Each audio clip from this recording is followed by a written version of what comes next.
One of the things I always say about transparency is like compensation and transparency are a journey, not a destination, which means that you constantly have to be thinking about and revisiting the different ways in which you are not transparent for the things that as an HR professional, you might think, well, everybody just kind of logically knows that. And the truth is, that's not true. There's so many folks that they're just learning about compensation for the first time. I think it depends on where the company is within that spectrum. But I think that transparency can be a form of currency with your employees within your organization.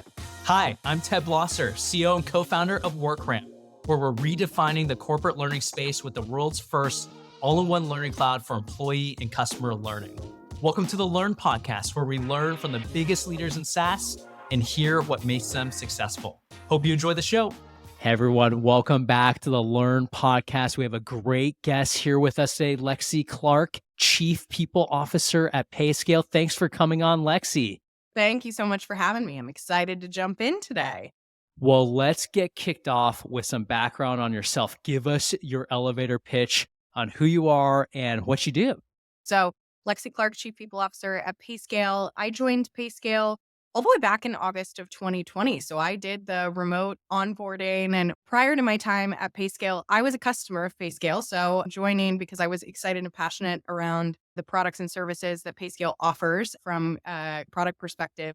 But before that, most of my background was spent early to mid-stage startup companies in the Seattle area, spent a little bit of time on the East Coast as well. But really, my passion has been around building and getting in at a time where I can build and scale people teams, the people function, lots of firsts and lots of first processes.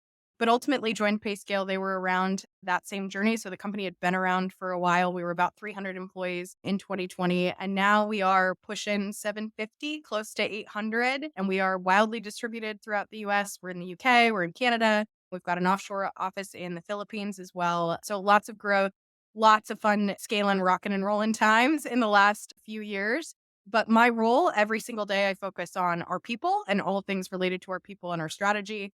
I have the benefit also of doing HR at an HR company, which brings me into lots of product conversations, strategy conversations that I may not be a part of in that same way within other companies or other industries. Tell us a little bit more about Payscale itself, just to set the context for our conversation today.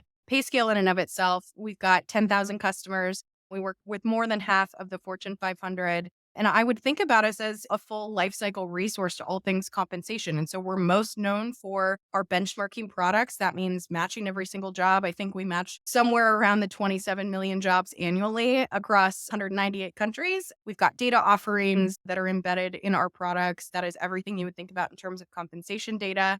We also offer resourcing around pay equity, dynamic offer letters, all of those pieces of a comp lifecycle that you would need if you are working through or transforming or doing work around how you do compensation or total rewards at your organization. And so love everything we do. Obviously, I'm an avid user of our own products, also a user of WorkRamp at a full company scale. So have been always really excited around the mission of what Payscale does. Obviously, I mentioned I was a customer and was enthralled and learned so much in my early HR career around what it meant to benchmark a job and how do you decide what to pay somebody under duress and in like high scaling circumstances, and was then obviously excited to join the Payscale journey internally.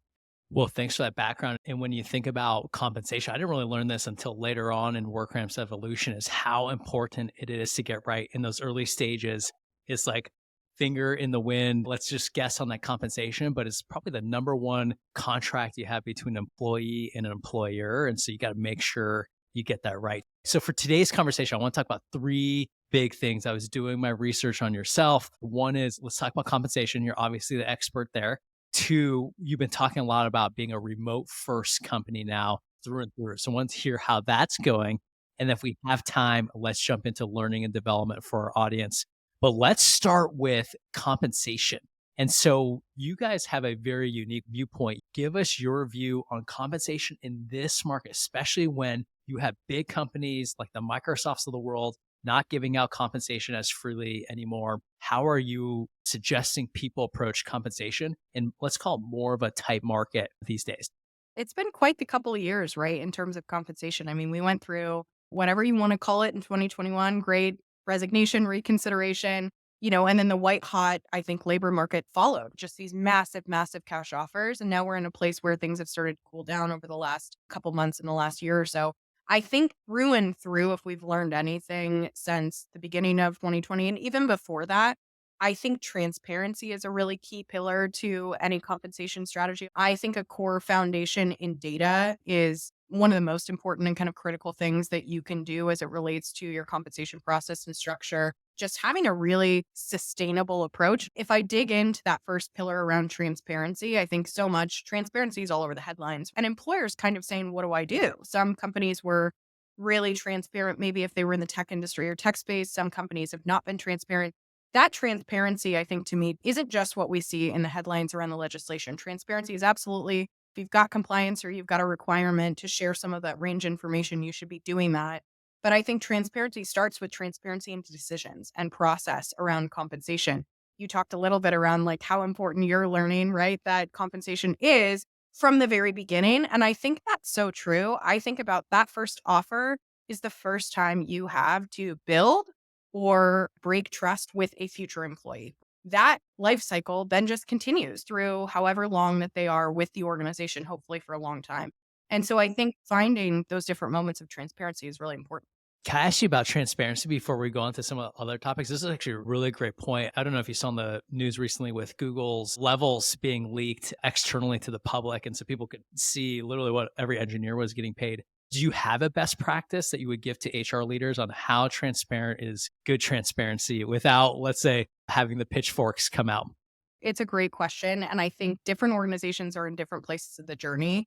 Payscale publishes something called a transparency spectrum where you can see the full different points where someone is, an organization tends to be super, super transparent about everything or highly conservative in their transparency. If I think about that sweet spot, one of the things I always say about transparency is like compensation and transparency are a journey, not a destination, which means that you constantly have to be thinking about and revisiting the different ways in which you are not transparent or the things that as an HR professional, you might think, well, everybody just kind of logically knows that. And the truth is, that's not true. There's so many folks that they're just learning about compensation for the first time. So I think to more directly answer your question, I think it depends on where the company is within that spectrum. But I think that transparency can be a form of currency with your employees within your organization. I think that you are winning points even when the message is maybe transparently not what they want to hear or not necessarily in their favor, depending on what the question is. That transparency goes a long way into building a lot of trust with your employees and with the organization to say, listen, I know that even if it's not something I agree with, they were honest and they told me the truth about how this process functions. And I think no matter how large or small your organization is, that is so critical. That relationship, I think, is really key. And so for us internally at Payscale, we have ranges on all of our job postings, regardless of location. Every employee gets a full comp statement that shows them where they are within their range and what they can expect in terms of growth within that range. As folks are promoted throughout the organization, they can see what that next level is. We're working on an infrastructure internally where there's more transparency around different job families. So think about someone in a sales role that wants to know if I go and learn how to code, what would it look like to be an engineer? And what would that wage growth look like for me? We're still a work in progress on some of that. Some of that is just making sure we've got a good administrative setup that supports an employee looking at any time. But I think for us, being more transparent along the way, even when it's answers around things like this market, inflation, no inflation. I think being more transparent around things like FAQs for employees, trainings, open office hours has really benefited us. I love that statement of it's a journey, not a destination. And it changes like even at work ramp, ours has changed over time. Like when we brought in a real HR leader, we had real standards and we're probably a little bit closer to pay scale, maybe not as transparent, but close. I've always stumbled upon this problem. What do you do when you're like trying to be transparent, but they just don't agree with the data you're giving them? I'm curious if you have any recommendations there. I think the most important thing for us, we've been really transparent around our data sources and what we are using to make those decisions. And that means that we give a list of how many data sources we're using. We share the market percentile, we share the location that we benchmark, and we obviously go very transparent. Some of that is because of what we do, and we really believe in that journey for our employees. But some of that also is that I want an employee to know that if they're pulling up a different data source and it's not in the list of data sources that we're using, that's probably the first place that there's a point of friction or a disconnect that we should talk through first. Okay, your data source is a little different. Let's talk about that and what that could really mean. It could mean that they're looking at different market percentiles. It could mean so many different things. And so I think really taking the time to understand where that person is coming from and doing that side by side comparison first, I think can be really helpful. And then I think being really open, this is where I think the people industry, HR industry is trending in general, be really open to being wrong sometimes or knowing that there might be a data source you just don't know about yet. And there's power in sometimes going, I've never seen that before, or I've never seen that other job posting. Let me go look at that data source. Let me understand a little bit more deeply why we don't use it or why we don't consider it or why it might be different.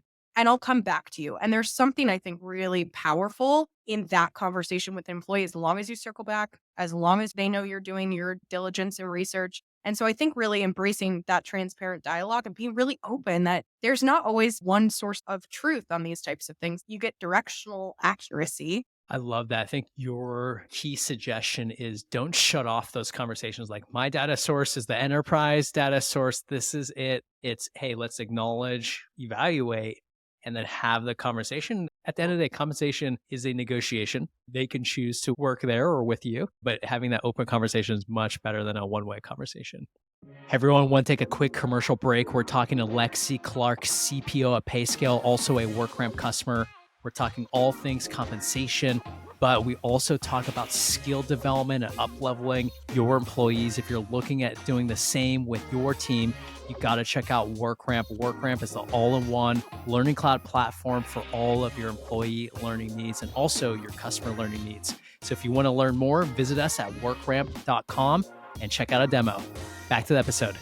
I want to go on to the next topic around remote first, but anything else that is big on compensation that you want to talk about before we move on? The one other thing that I will just add on, one of the pillars that I was talking about was just sustainability, which I think got to your question of how do you manage that in a really hot or kind of cooling market.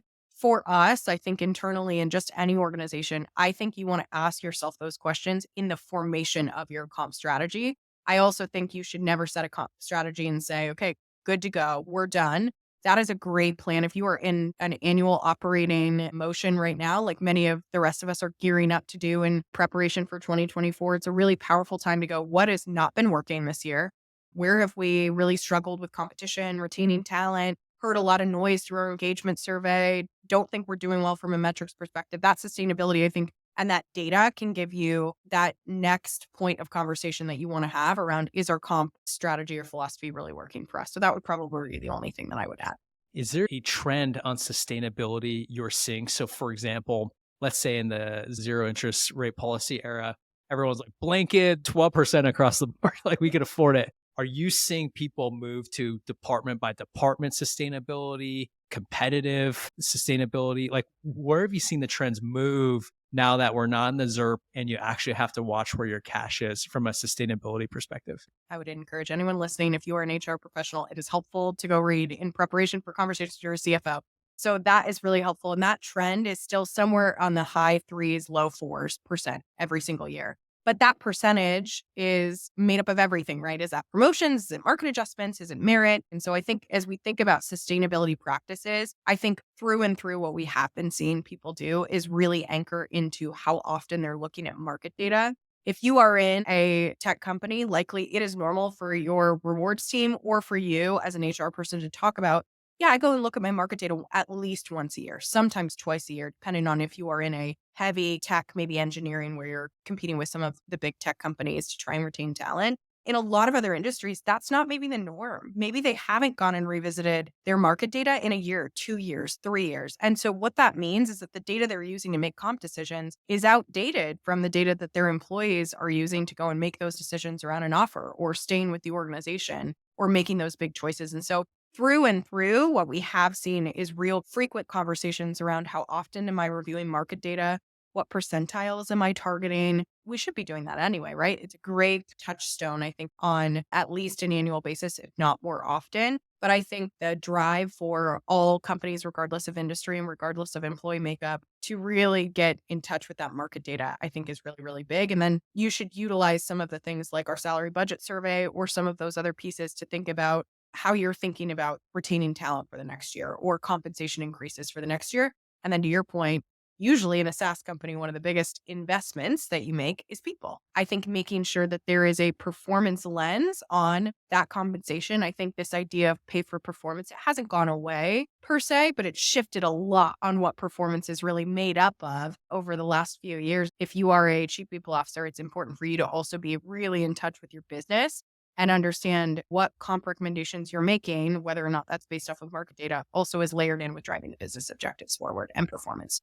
Are you saying if you want to drive a more sustainable compensation strategy, you actually want to look at market data more often? Whereas I actually would think the more logical approach would be I don't want to see the data because I don't want to do increases. I want to maybe poke my head above the sand once a year so I don't have to move anything or I could claim ignorance. Are you saying it's almost the opposite that you'd recommend? I am. And for me, I think in the way that that has benefited us is that we have all these trends now, market data year over year for the last few years. For us internally, we look at the movement in some of these roles. What does that look like for us? And what that gives me is a data driven perspective to say, I've seen the market move really high up. I've seen it cool down a little bit. But through and through, this seems to be either slightly leading the market, or I know that where we are paying from a percentile or location standpoint is in the realm where we are going to retain the right talent based off of our talent makeup, where we've got people in the country. So by looking more often, it helps me be a more proactive partner with the exec team.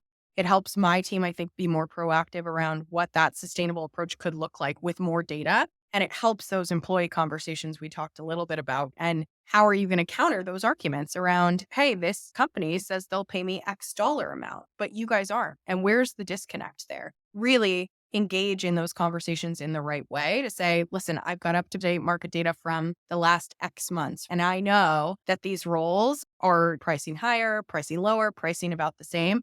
It also helps us get in front of some of those landmines as it relates to losing pockets of talent, making sure that we've got good retention strategy in place for those roles that we know are hot, the skills. And that's helped us from just a proactive standpoint. We basically build it into our metrics on kind of an ongoing basis, whether that's quarterly, annually, biannually. And that makes sense. It's like a lot of times you think it's always up and to the right. And so you want to make sure you have a good pulse on that. But there are also roles where it's like market comps are actually coming down, but gives you better peace of mind when you're heading into those negotiations. Like, hey, the market comp are actually at a good spot.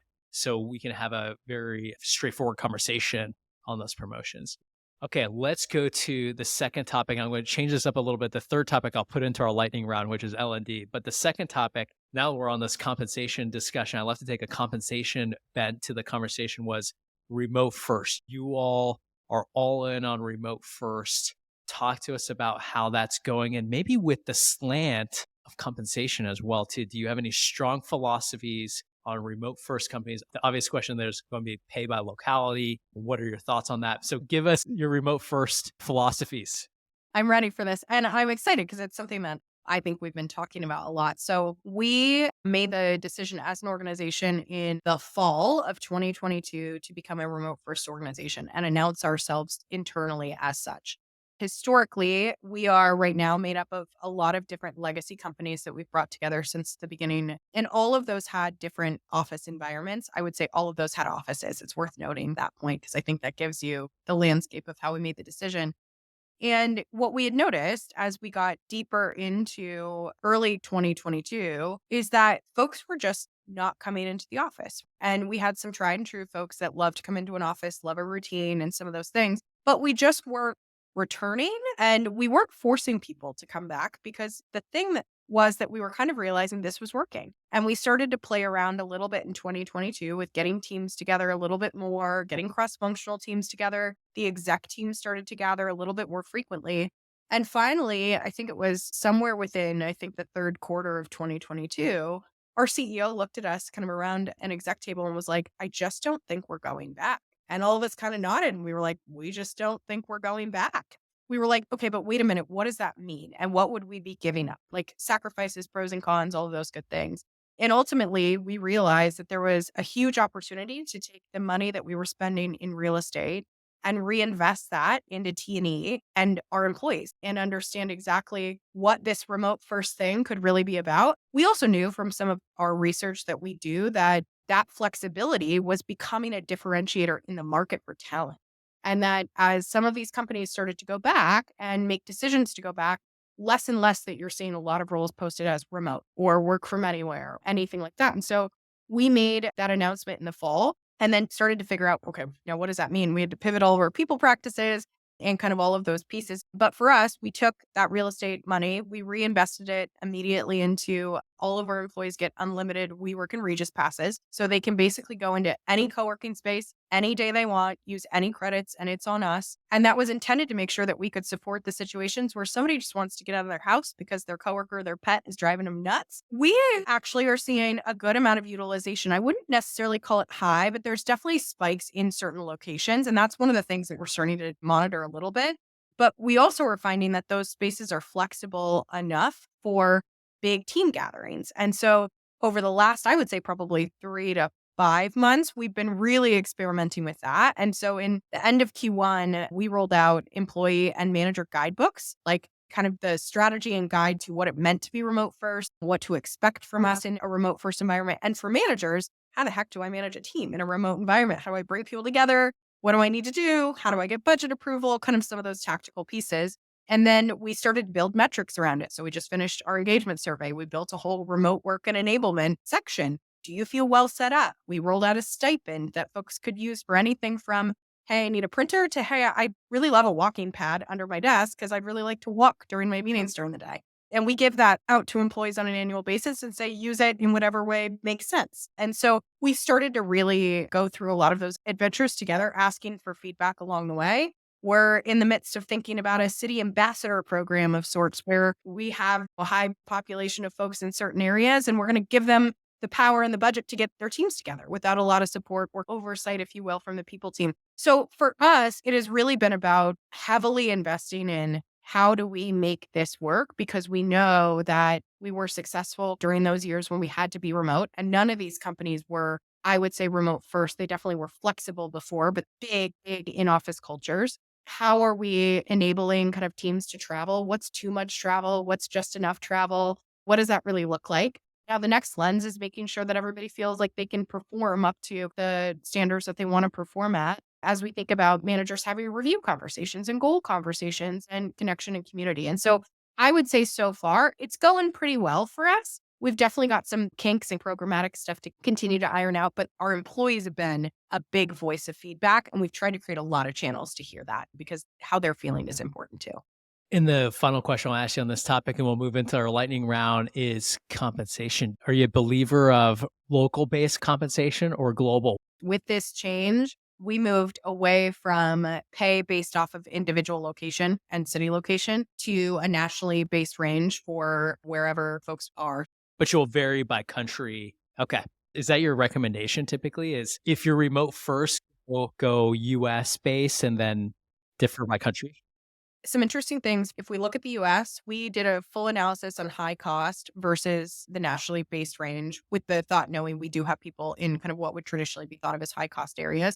We actually saw over the last year or so that some of that high cost data started to come down. Some of the national ranges started to come up. I think that's reflective of a lot of being remote. And so for us, that was a really good move. I also think that there's a lot of power in being able to know that you've got folks in different locations and they're paid based off of that same scale. And that has really worked well for us, even down to the zip code. Sometimes I know that those are still things that a lot of organizations are using. It might make sense for where they are right now. It didn't make sense for us. And I think we'll start to see a lot more companies move in this direction.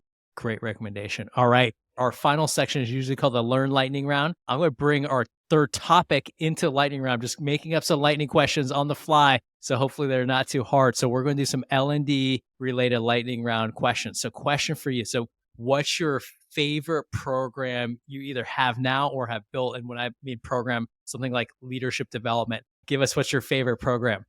We do an annual People Leader Summit. We're on our second round this year. That summit is a couple days dedicated to all things being a people manager. That's emerging leaders all the way up to our executive team. That investment has been an investment the last 2 years, but it is so worth it, I think, to see all of your people managers in one place, learning from one another, acting in cohorts, discussing different topics, troubleshooting, and getting a little bit of a chance to celebrate what good leadership looks like by playing games and giving some awards and some of those things too. Who's the executive sponsor of something like that? So our CFO, I would say, was our executive sponsor last year. He's a big believer in all things impact of people to the strategy and execution of the organization. And then I have kind of become sponsor since then.